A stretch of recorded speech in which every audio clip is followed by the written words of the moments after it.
Hi everyone, this is our channel, Around My Story. Please like, share and subscribe. Hey everyone, my name is Gwen.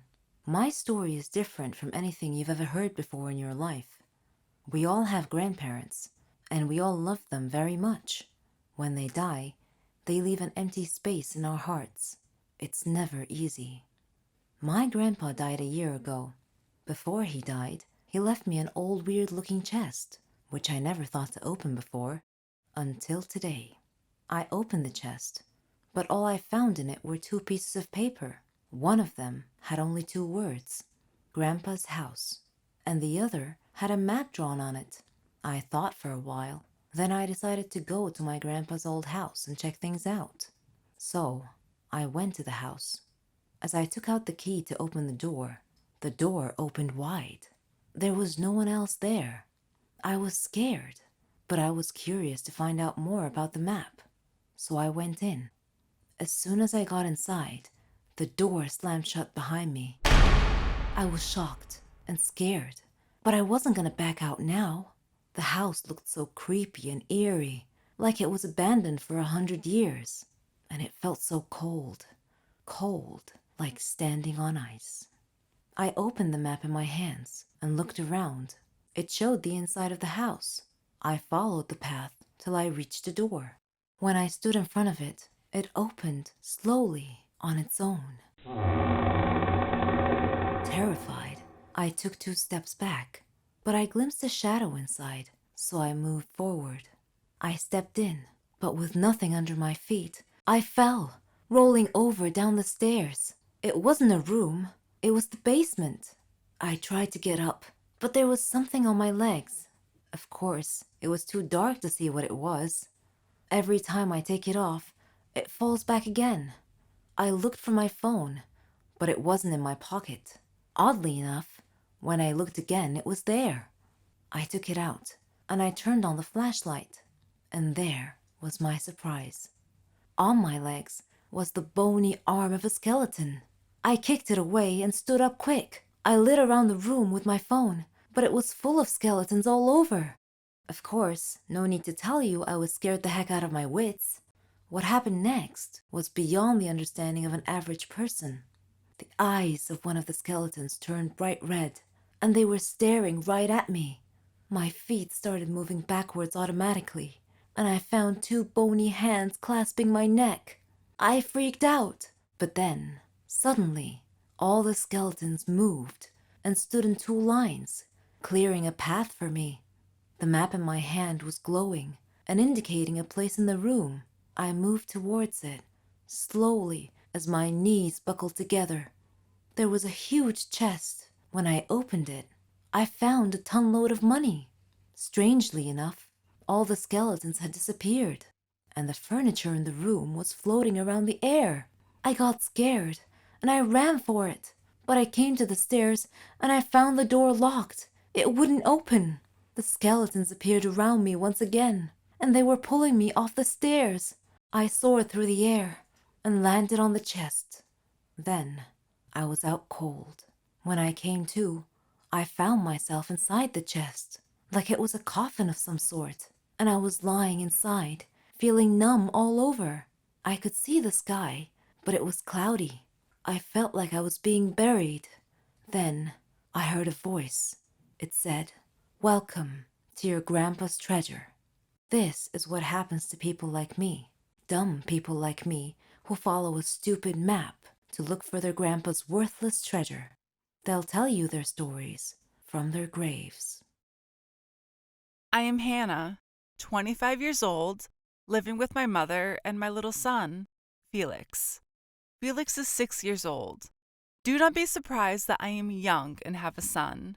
I lived a great love story with Felix's father, Michael. I was a high school student and he was an army conscript. We met at a party at a mutual friend's. As soon as I saw him, I felt like my heart was dancing. We talked a lot and laughed. We didn't leave each other until dawn. Since that day, we have been like souls in one body, and we decided to get married.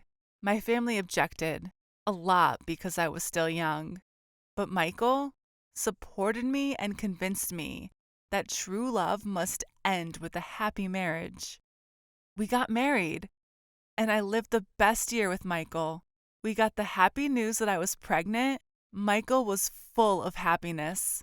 He was caring of everything, the details of my eating, drinking, medication, and health. I felt that Michael was an angel in human form, came to compensate me for the death of my father. But one day he received a summons letter. He left me and told me to take care of myself and my health. I told him to take care of himself. He smiled and said, "No one will take care of our son except for me. I will be back." 2 months passed. I received a letter from a recruit informing me of the shocking news. Michael died in a military operation.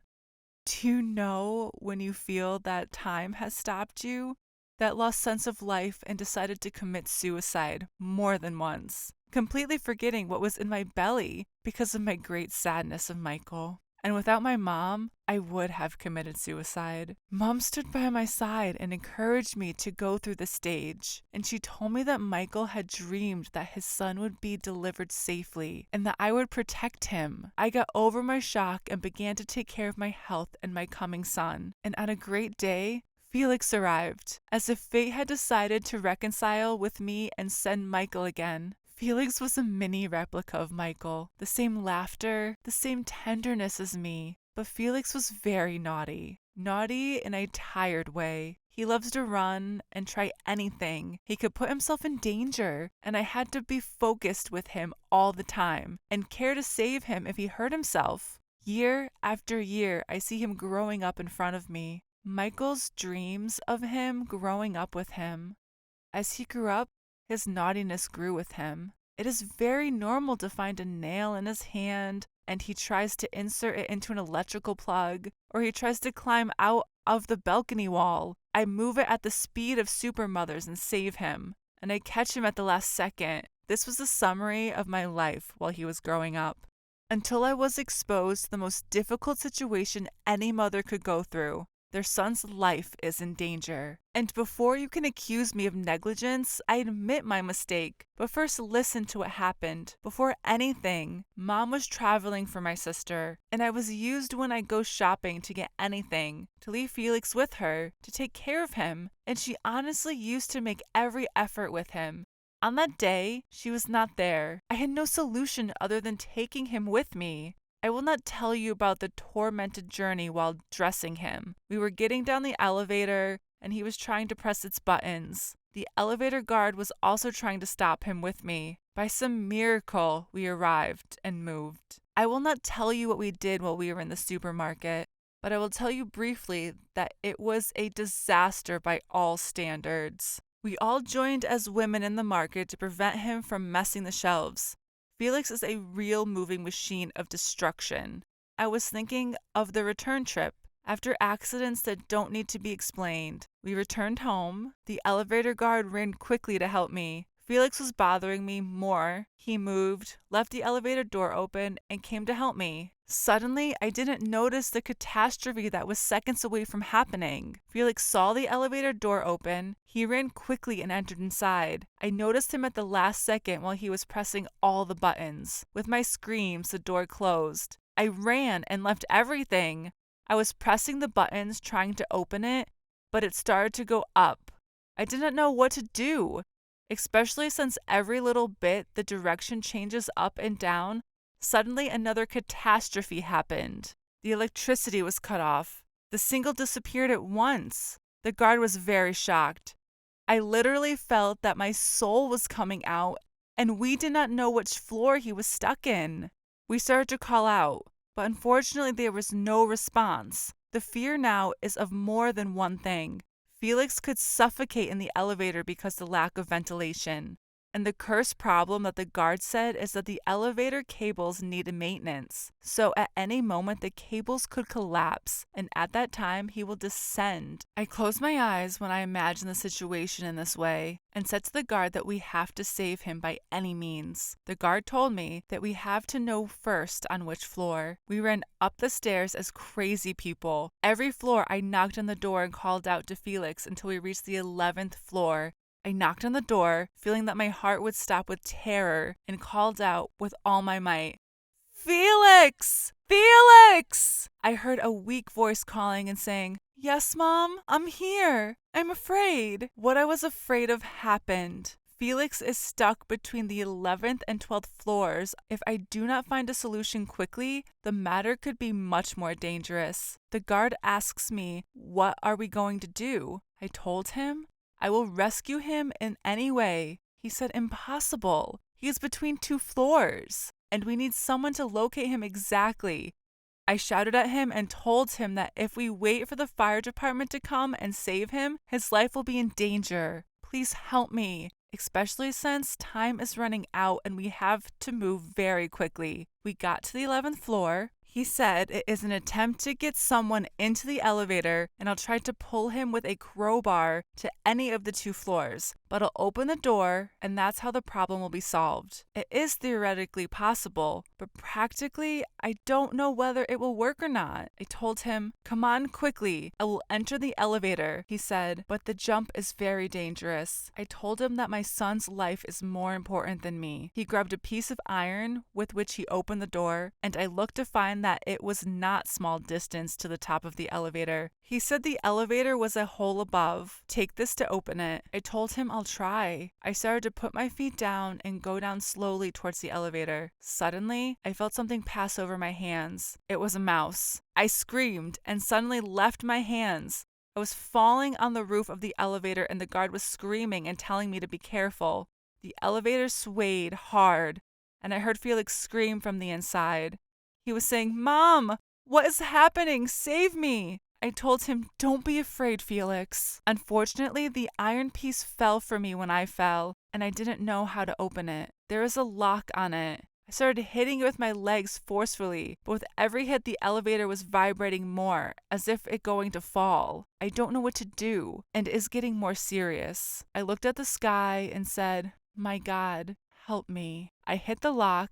It opened, and the roof hole opened. I found Felix sitting, squatting. He was crying. First he saw me. He said, Mom! I smiled to reassure him and told him not to worry. I'm trying to get down, and I'm afraid the elevator will fall. I moved with every calculated step and went down to Felix, who ran on me and hugged me, and he and I began crying. But the danger is still there. This is just a step. I called the guard and told him, Pull us. He said, I'm ready.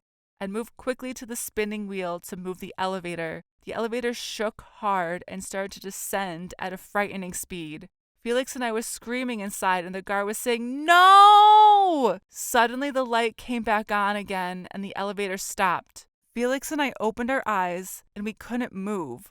I stepped on the elevator buttons, and we miraculously reached the ground floor. We opened the door and found all the residents of the building standing. The news spread, and it turned into a state of general anxiety. Of course, I heard some kind of talk, but did not take care of it. You are neglected. But I literally did not think about all this talk. The most important thing for me was the safety of my son, and I did not deny that I had to take care of it after that and be more focused. I could not forget this situation, but my advice to you is, take care of your children. These are the most important things in your entire life. And do not be like me, so that you do not put yourself in a situation in which you will be between heaven and earth.